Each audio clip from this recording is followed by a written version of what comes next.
दो साधु हैं, एक चेला एक गुरु। और चेले ने देखा कि कुटिया की आधी छत टूट गई तो कहा, गुरुदेव देखो हमारी कुटिया की आधी छत टूट गई, भगवान इतने निष्ठुर हैं, उन्होंने हमारी कुटिया की छत नहीं बचाई। हम उन्हीं के गीत गाते हैं और वो देखो उनकी करुणा का दिवाला निकल गया। लेकिन गुरुजी ने हाथ जोड़कर धन्यवाद दिया। गुरुजी ने कहा, प्रभु तू बहुत प्यारा है, तेरी बड़ी कृपा है। आंधियां तो अंधी होती हैं, जो कुटिया की आधी छत तोड़ के ले गई वो सारी छत भी तोड़ के ले जा सकती थी, पर जरूर तुमने हाथ पकड़ा होगा, जरूर तुमने रोका होगा, तभी तो हमारी कुटिया की आधी छत बच गई। दोनों गुरु शिष्य कुटिया में सोए। आधी रात का टाइम, बारिश हुई, आंख खुल गई। चेला फिर बकने लगा कि ना दिन में चैन ना रात में चैन। लेकिन गुरुजी उठे, उन्होंने देखा टूटी छत से आसमान की ओर, तो बादलों के बीच में पूर्णिमा का चंद्रमा बाहर आ रहा था। उन्होंने हाथ जोड़ लिए, आनंद में विभोर हो गए। बोले, प्रभु तेरे दिन के नजारे तो बहुत बार लिए, आज इस टूटी छत के कारण तेरी रात के नजारे देखने को भी मिल गए। तू कितना दयालु है। तो चेला कहते, लगता है आपका स्क्रू ढीला हो गया, सठिया गए हो। गुरुजी कल से हम विपत्ति में पड़े हैं। तो गुरु जी कहते हैं कि बेटा, जब से मेरे हृदय में भक्ति की सुवास उठती है तब से मेरे हृदय से शिकायत नहीं उठती। मुझे धन्यवाद देने का भाव आता है। मुझे हर जगह वो दिखाई देता है जो सिर्फ उसकी देहरी है, उसका आशीर्वाद है। तपसिन कुटिया बैरन बगिया निर्धन खंडहर, धनवान महल शौकीन सड़क, गमगीन गली टेढ़े मेढ़े गढ़ गेहे सरल, रोते दर हंसती दीवारें, नीची छत ऊंची मीनारें, मरघट की बूढ़ी नीरवता, मेलों की कारी चहल पहल, हर देहरी तेरी देहरी है। मैं किसी भवन को नमन करूं, बस तुझको ही शीश झुकाता हूं।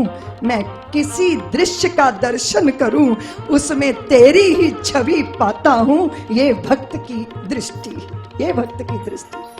तो उसके पास स्वीकार भाव होता है। उसके लिए चीजें बहुत बहुत बड़ी वाली समस्याओं वाली नहीं होती। तुम तो जानती हो ना एकनाथ जी को, उनकी पत्नी बहुत कलहकंठी थी, बड़ी लड़ाकी, और जब भक्त बैठे तभी लड़ती थी।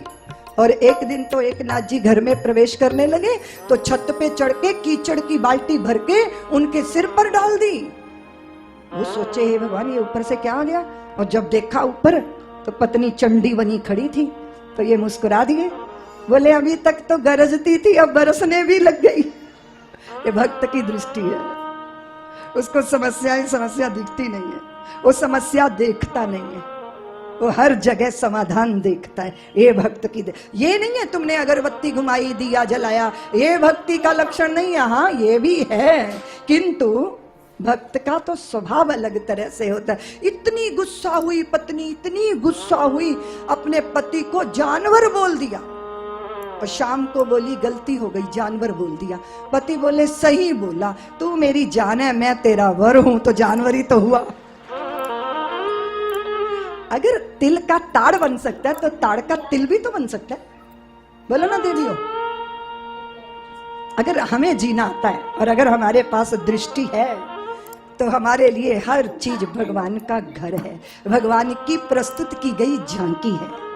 और उसको जब उस भाव से तुम स्वीकारोगे तो जीवन एक अलग विधा से, रिदम से चलेगा। इसलिए जीवन में रिदम है कि नहीं, छंद है कि नहीं, गायन है कि नहीं, पगों में नृत्य है कि नहीं, मन गुनगुनाता है कि नहीं, चित्त विह्वल होता है कि नहीं, और मन में उमंग है कि नहीं। स्वयं को टटोल लो, और अगर सब बुझ गया है तो समझ लो फिर अहंकार के पत्थर ढो रहे हो। और अगर हृदय में झंकार है, प्रेम है, नेह है, तो फिर समझ लो भगवान की भक्ति की सुर भी प्रारंभ हो गई। इसलिए सुना कभी अपने अंतर मन को, नारायण नारायण नारायण नारायण। इसको अनाहत नाद बोलते हैं। जो आहत करके पैदा हो वो नाद, और जो बिना चोट के पैदा हो वो अनाहत। वो इस काया के अंदर बैठा बोल रहा है। इसलिए मैं निवेदन कर रही थी आपसे, कैसे देखा आपने, कैसे देखते हो आप, वो हमारी दृष्टि पर निर्भर करता है। और इस नश्वर काया के लिए लोग कहते हैं, कई बार लोग कहते हैं, अरे हमारे बच्चे तो मीठे कीड़े हैं, कर्तव्यों के लिए बेड़ियां बताते रहते हैं, पलायनवादी नजरिया कहीं का रहने नहीं देता। और मेरे ऋषि परंपरा में जो कहा गया उसको अन्न को भी ब्रह्म कहा गया। क्या कहा गया? तो फिर कैसे आप हे दृष्टि से चीजों को देख लोगे?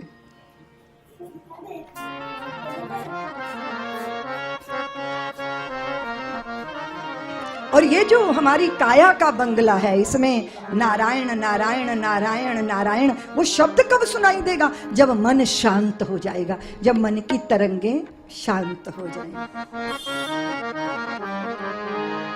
दूसरे ऋषि हैं वाल्मीकि जी, जिनसे भगवान राम ने रहने का स्थान पूछा है। वाल्मीकि जी ने कहा कि राम, आपको नहीं पता कि आप कहाँ रहते हैं? आप उन पवित्र हृदयों में विराजते हैं जो हृदय आपकी प्रीत से भरे हैं। वो जो निर्मल हृदयों के स्वामी हैं, आप वहां विराजते हैं। वाल्मीकि जी ने कहा कि राम सुनो राम, अब कहूं निकेता, जहां बसऊ सिए लखन समेत। जिनके श्रवण समुद्र समाना, कथा तुम्हारी सुभग सरीना। मरहि निरंतर होई ना पूरे, तिनके ही ये तुम कहूँ ग्रह रूर। लोचन चातक जिन करी राखे, राही दरस जल धर अभिला।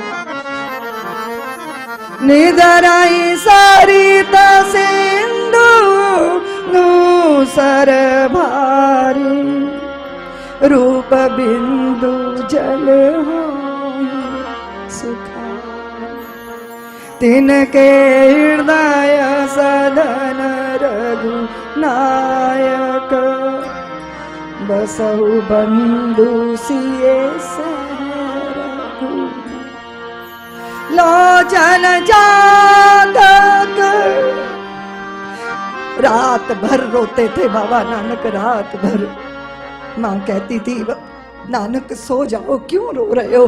नानक कहते माँ देख रही हो बाहर सावन भादों के बादल बरस रहे हैं, बादलों में जातक पीहू पीहू पीहू पीहू।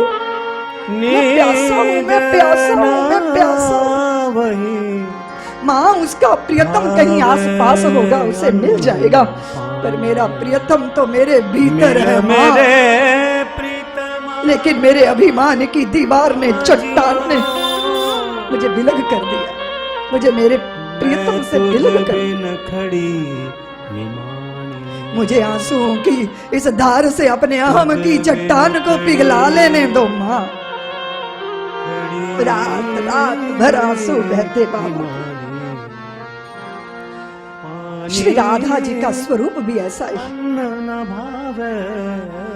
जब उद्धव ने जाके देखा तो देखा किशोरी जी के रोम रोम से कृष्ण कृष्ण कृष्ण कृष्ण कृष्ण। गोपांगनाओं ने कहा उद्धव तुम आए दौड़े, उद्धव तुम भये बहुरे पाती लेकर आए दौड़े। ज्ञान कहाँ रखे? मन तो एक ही है, एक हतो सो गयो श्याम संग को आराधे। जिनका शीश चरणों में झुकता है ईश्वर के, जिनकी आंखें चातक बन गई हैं और जिनके कान सागर हो गए हैं, हजारों लाखों नदियां भी समा जाएं तो भी सागर पूरा नहीं होता। तो जिनकी कान, जिनके श्रवण करने की ऐसी आतुरता रखी। काम को हो मद मान न मोह, लोभ न क्षोभ न राग न द्रोह। जिनके कपट दंभ नहीं माया, तिनके हृदय बस रघुराई। जिनके हृदयों में कपट नहीं, उनका छल छिद्र नहीं, जिनको किसी दूसरे में बुराई दिखती नहीं। हम सोच रहे हैं हम भगत हैं भगवान में, कितना निंदा में रस लेते हैं। अगर किसी मुर्दे के सामने भी उसके पड़ोसी की निंदा कर दो ना, तो एक बार उठ के बैठ ही जाएगा कि भैया जरा ढंग से सुनाना, सुना नहीं। इतना रस लेते हैं हम, निकृष्ट में रस लेते हैं, निंदा में रस लेते हैं, बुराइयों में रस लेते हैं, कपट भरा है चित्त के अंदर। तो भगवान कहाँ आएंगे, कहाँ विराजेंगे? कारणित करई राम पद पूजा, राम भरोस हृदय नहीं दूजा। चरण राम तीरथ चल जाई, राम बसाऊं तिनके मन। तीरथ में जाने का अर्थ है शुभ कर्मों के लिए दौड़ना, सेवा के कार्य में तत्पर रहना।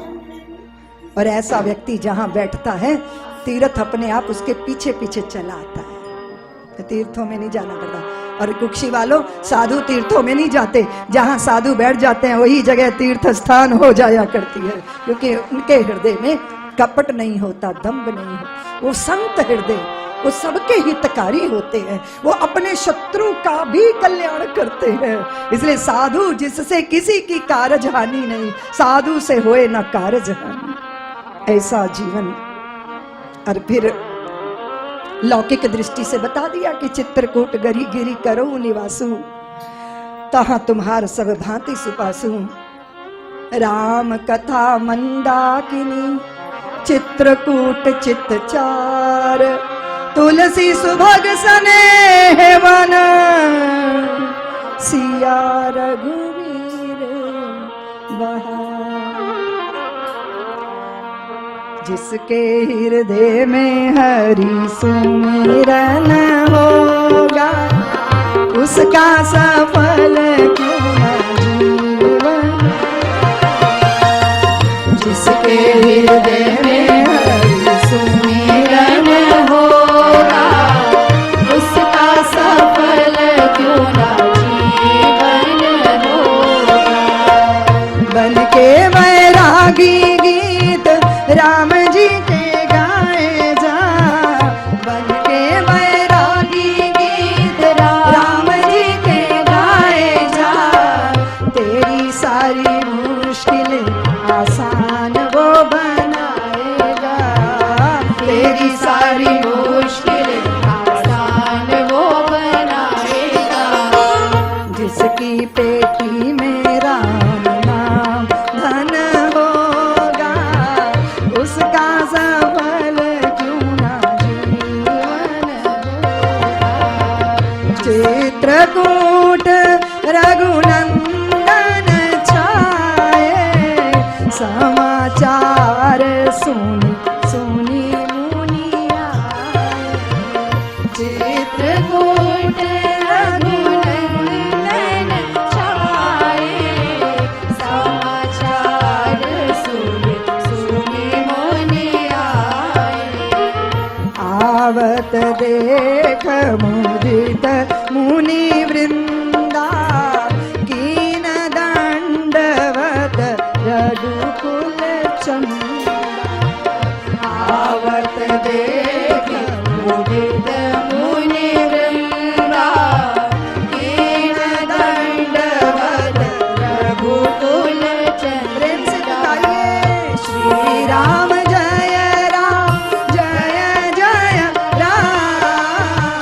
श्री राम जय राम, जय जय राम। श्री राम जय राम, जय जय राम। श्री राम जय राम, जय जय राम। जैसे ही भगवान चित्रकूट पधारे हैं, चारों दिशाओं में प्रसन्नता की लहर दौड़ गई है। मुनि ऋषि सब त्यागी तपस्वी दौड़े आए हैं। और जैसे ही ऋषि मुनियों को देखा, भगवान ने दंडवत प्रणाम किया है और कोल किरात भील वनवासियों को अपने हृदय से लगा रहे हैं, बाहों में बांध रहे हैं।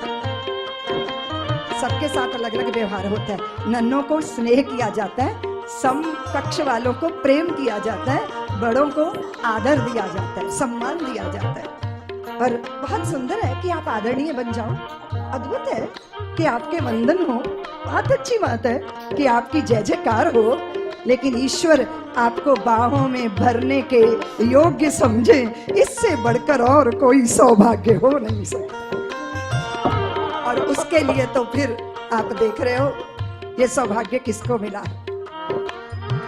यह सुधि को लगी रातन पाई, हर्षे जनु नव निधि घर आई। यह सुधि को लगी रातन पाई, हर्षे जनु नव निधि घर आई। ये भूमि धन्य है, ये पंथ धन्य है, ये धरा धन्य है, ये वृक्ष धन्य है, हमारा परिवार धन्य है, परिवार के सदस्य धन्य हैं, हम सब धन्य, हम सब धन्य सहित परिवारा, दीक दरस भरी नयन तुम्हारा। हम सब भांति करें सेवकाई। नाथ हम आपको वचन देते हैं, हम वचन देते हैं, हम अभक्ष छोड़ देंगे, हम बुरी चीजें खाएंगे नहीं, हम खराब चीजें का पान नहीं करेंगे, सब छोड़ दिया हमने। लेकिन राम जी सुनियो जरा, चोरी करना हमारा जन्म सिद्ध अधिकार है, हम चोरी करना नहीं छोड़ेंगे। लखन बोले भैया ये कोई अच्छी बात है, चोरी करना तो अच्छी बात नहीं है ना। अब हम दुनिया के द्रव्य नहीं चुराएंगे, अब हम सोना चांदी नहीं चुराएंगे, अब तो हम अपने प्यारे रघुनंदन जी का रूप चुराएंगे, भर भर के आंखें इनके दर्शन करें। सेवा में समर्पित भगवान ने दौड़कर उठकर सबको हृदय से लगा लिया। तुम कहती हो ना कि दीदी माँ हम विद्वान नहीं है, अच्छे कुल में जन्मे नहीं है, धन नहीं है, साधन नहीं है, लेकिन तेरे राम को क्या पसंद है, कभी सुना, कभी सोचा? किनको गले लगा रहे हैं? क्या उनके पास विद्वता थी? क्या उनके पास कुल की कुलीनता थी? क्या उन्होंने सोने चांदी के आसन दिए थे? नहीं देवियों, राम ही केवल प्रेम पियारा, जान ले ओ जो जानन हारा। राम ही केवल प्रेम पियारा, जान ले ओ जो जानन हारा। पर्णकुटी, पर्णकुटी, पर्णकुटी भी सुख देती है अगर हम अपने प्रियतम के साथ हैं, और राजमहल भी विष की तरह विषैले हो जाते हैं जहां सुख नहीं होता। बहुत बार लोगों को लगता है कि हमारे पास साधन आ जाए, ये आ जाए, वो आ जाए। मैंने देखा कि 6-6 महीने 6-6 साल लोग दुनिया में भटकते रहते हैं पैसा कमाने के लिए, और जब लौट के आते हैं तो पता चलता है सिर के बाल सफेद हो गए, सुंदर कीमती क्षण विदा हो गए। और दृश्य देखो, मैंने ये दृश्य देखा लखनऊ के अंदर, बड़ी सी एक कार में पत्नी और पति और पुत्र तीनों थे, और सेठानी को भारी बुखार चढ़ा था, तो पिता पुत्र लड़ रहे थे कि रात को अस्पताल में कौन उसके साथ रुकेगा। बेटा कहता था मेरी तो बहुत ऑफिस की बहुत महत्वपूर्ण मीटिंग है, मैं तो रुक नहीं सकता। बाप बोला तुझे पता नहीं सुबह मेरी फ्लाइट की टिकट है, मैं कैसे रुकूंगा। फिर दोनों ने मिलकर एक नर्स को पटाया, उसको कुछ रुपए थमा दिए और बोले रात को जरा ढंग से देख लेना। सेठानी रात भर अकेली करवटें बदलती रही, और एक रिक्शा चालक अपनी पत्नी को लाया, उसको बुखार चढ़ा हुआ था, उसने उसको वहां भर्ती कराया, रात को 2 घंटे ज्यादा रिक्शा चलाया, पैसा लाया, दवाई खरीदी, फिर रात भर उसके साथ बैठा, उसके माथे पे गीले पानी की पट्टियां रखता रहा और कहता रहा सुबह तक ठीक हो जाओगी, सुबह तक ठीक हो जाओगी। बताओ देवियों कौन सुखी है? बताओ ना, बोलती क्यों नहीं? हक्की बक्की मुझे देख रही हो, कौन है सुखी? परन कुटी प्रिय प्रियतम संगा, प्रिय परिवार कुरंग विहंगा। परन कुटी प्रिय प्रियतम संगा, प्रिय परिवार कुरंग विहंगा। राम संग सिए रहत सु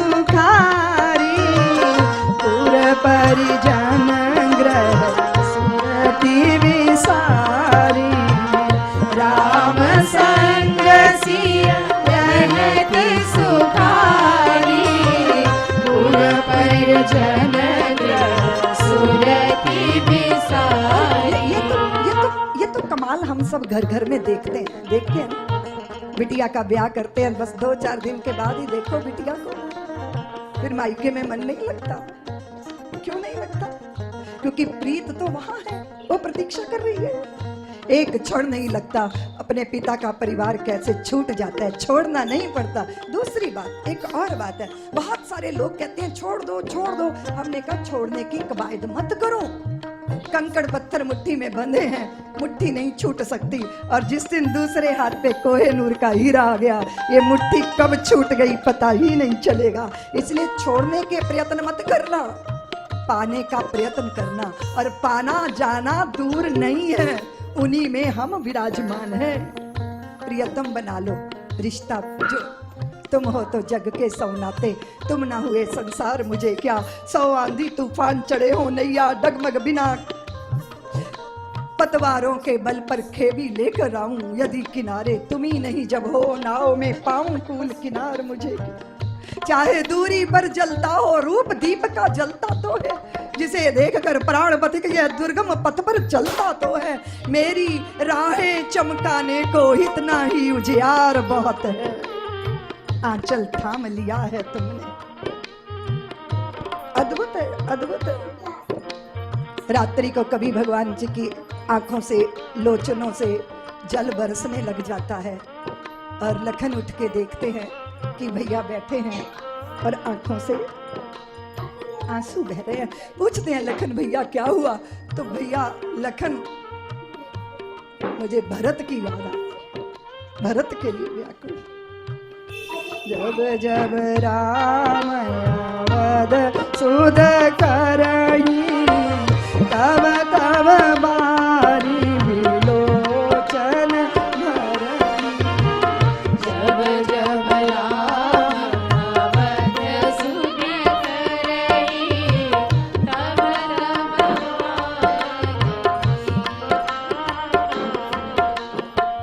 सुमरई मात पिता भाई, भरत स्नेह शील सेवका। ये कितना अद्भुत है, ये कैसी प्यारी कथा है। भरत के शील की सुधि आती है, भरत के संतत्व का ख्याल आता है और लोचनों से अश्रुधारा बहने लग जाती है। भरत साक्षात शील स्वरूप है। भरत जैसा भाई मिलना मुश्किल है लखन, कदाचित। देखिए जरा, और यहाँ चित्रकूट में भगवान की लीला संपन्न हो रही है। और वहां जब सुमंत्र लौटे हैं, खाली लौटे सुमंत्र को देखकर दशरथ विह्वल हो गए, व्याकुल हो गए। निषाद ने बरबस भेजा था, आप जाते क्यों नहीं? सुमंत्र ने कहा मैं कैसे जाऊं निषाद, मेरे रथ के घोड़े अयोध्या की तरफ मुख नहीं करना चाहते। लौट लौट के उन्हीं पथों को देखते हैं जिन पथों पे राम वनवास चले गए। बहुत धीरज बनाया, सुमंत्र को भेजा। और जैसे ही दशरथ ने देखा सुमंत्र खाली हाथ आ गए, व्याकुल हो गए। तुम लखन को नहीं ला पाए, तुम जानकी को नहीं ले पाए। जैसे पुतली पलकों से संभाली जाती है, ऐसी मेरी पुत्री को संभालना मुझे जनक ने कहा था सुमंत्र। अद्भुत दृश्य है। कौशल्या माता संभालने का प्रयत्न कर रही हैं और जब देखा तब दशरथ जी ने सुमंत्र को धरती पर गिर गए, व्याकुल हो। गुरुदेव को बुला के लाओ, माता कौशल्या ने कहा। और दशरथ जी को स्मृतियों में आ गया वो श्रवण कुमार, शब्द भेदी वान चलाया था, श्रवण की छाती पे लग गया था। अंधे माता पिता ने मुझे शाप दिया था कौशल्या, मैं शापित हूं कौशल्या, शापित हूं।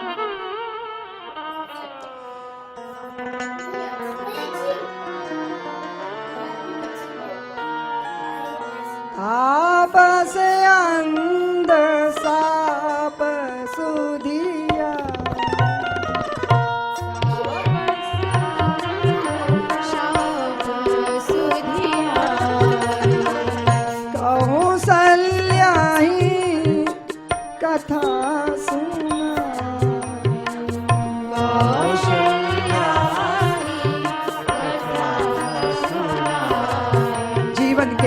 क्षण में जो हमसे पाप हो जाते हैं वही मूर्ति मंत बनकर आगे आ जाते हैं। क्यों? हमारे अवचेतन मन में वही है। पाप करके हम भीतर छुपाते हैं, पुण्य करके तो सारी दुनिया को बताते हैं। दशरथ जी के हृदय में व्याकुल तड़पते हुए श्रवण कुमार के पिता सम्मुख आकर खड़े हो।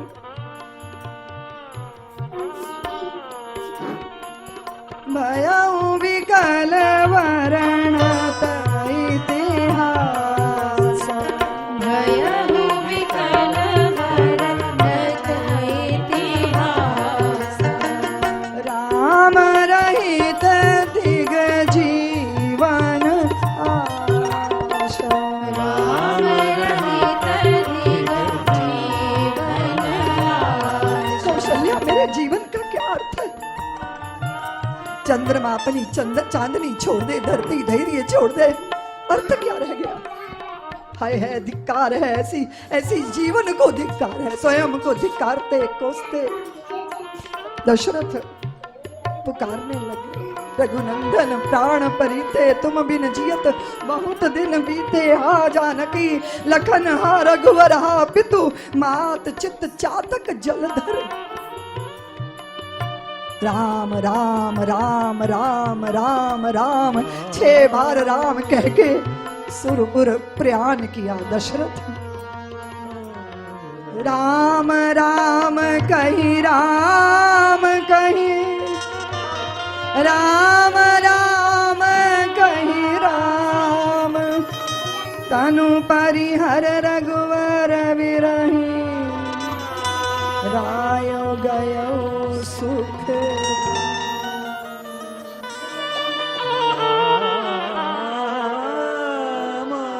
वो मृत्यु धन्य है जो प्रभु के नाम सुमिरन में शरीर छूटे तो ऐसी चित्त की अवस्था हो कि राम राम राम राम राम राम। अब चेतन मन में भगवान का नाम, इसलिए जप की बड़ी महिमा है देवियों। हर पल हर क्षण चेतन अवचेतन में प्रभु राम की स्मृति छाई रहनी चाहिए। रोम रोम रोम रोम। ये दशरथ जी की मृत्यु की बहुत महिमा गाई है, बहुत महिमा। पर एक दिन तो जाना है, तन पिंजड़ा छोड़कर। समाचार भेजा है भरत जी को अपशगुन हो रहे हैं, लौट कर आए हैं, सुनी अयोध्या को देख के व्याकुल हो गए हैं। सबसे पहले माता कैकेयी के भवन में गए और वहां माता को श्रीहीन श्वेत वस्त्रों में देखा तो व्याकुल हो गए, लेकिन माँ तो आरती सजा के खड़ी है और भरत को आरती करके भीतर लेकर आई है। सजी आरती मुदित उठधाई, द्वारे भेंट भवन ले आई। सुतई ससोच देख मन मारे, पूछत नहीं हर मेरे मायके में सब ठीक है, तुम्हारा मुंह क्यों उतरा हुआ है भरत?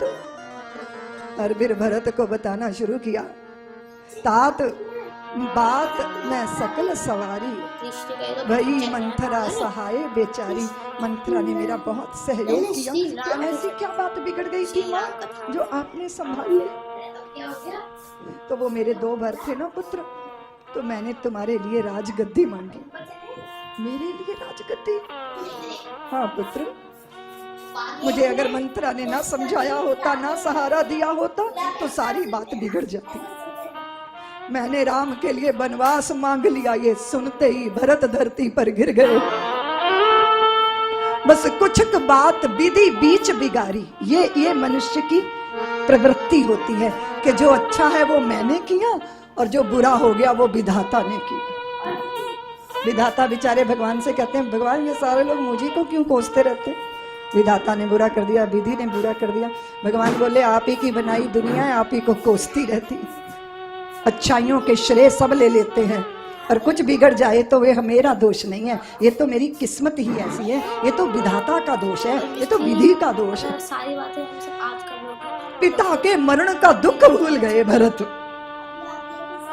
भाई के वनवास का समाचार सुनकर व्याकुल हो गए। भरत ने कहा, माँ हंस वंश दशरथ जनक राम लखन से भाई, मुझे ऐसा हंसों का वंश मिला, दशरथ जैसे पिता मिले, लखन राम जैसे भाई मिले, लेकिन हाय रे दुर्भाग्य, मुझे कैकेयी की कोख मिली। जननी तू जननी भई, अरे तुमने क्या किया?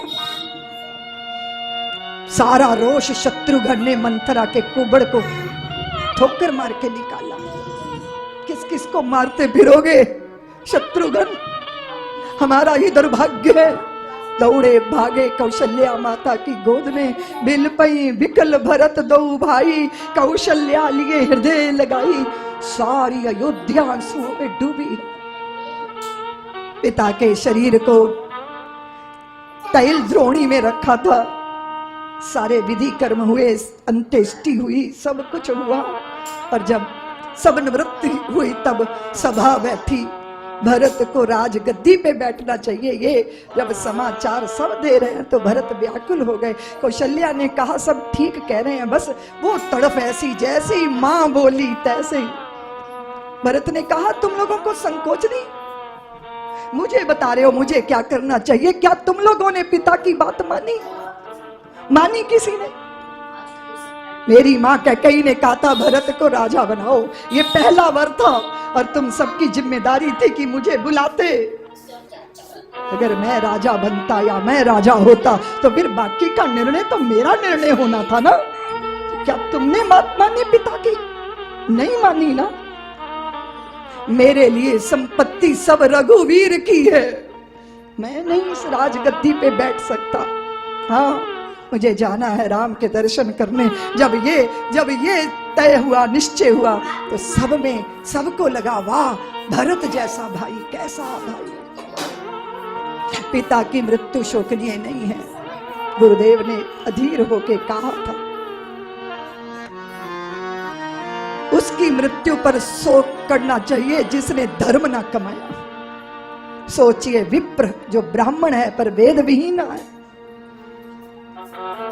निज धर्म को तजकर जो इंद्रियों का पोषण करता है, उस साधु की मृत्यु सोचने लायक है। सोचना चाहिए उस राजा को जो प्रजा का खून चूसता है, प्रजा को सुखी नहीं करता, उसके लिए। और वो राजा जिसको प्रजा प्राणों से प्यारी नहीं, उसके लिए शोक करना चाहिए। उस व्यापारी के लिए शोक करना चाहिए जो कृपण है, उसके लिए शोक करना चाहिए। जो अतिथि का स्वागत नहीं करता, उस गृहस्थ के लिए शोक करना चाहिए। उस स्त्री की मृत्यु पर शोक करना चाहिए जो पति वंचक नारी होती है, उसके लिए शोक करना चाहिए। कुटल कलह प्रिय ऐसी स्त्रियां जो सारी घर की इज्जत को बाजार में बर्बाद करती हैं, ऐसी स्त्रियों की मृत्यु पर शोक करना चाहिए। लेकिन दशरथ वे तो धर्म धुरंधर, अपने 2 वचनों के लिए जिन्होंने अपने प्राणों का त्याग कर दिया, ऐसे सम्राट शोकनीय नहीं है, शोचनीय नहीं। रोना तो उनके किस्मत पर होना चाहिए जिनको अवसर मिले और वो अवसर का लाभ ना उठा पाए। अद्भुत उपमाएं दी हैं बाबा ने। आप उन दारुण दीनता कहो सभी सिर नाई, देखे बिन रघुनाथ पद जिए की जलन ना जाई, और सब चल दिए राम को मनाने के लिए। माताएं डोली पे बैठी, कोई रथ पर बैठा, कोई पैदल चला। संतों ने कहा ये राम यात्रा साधना की यात्रा, साधना की यात्रा।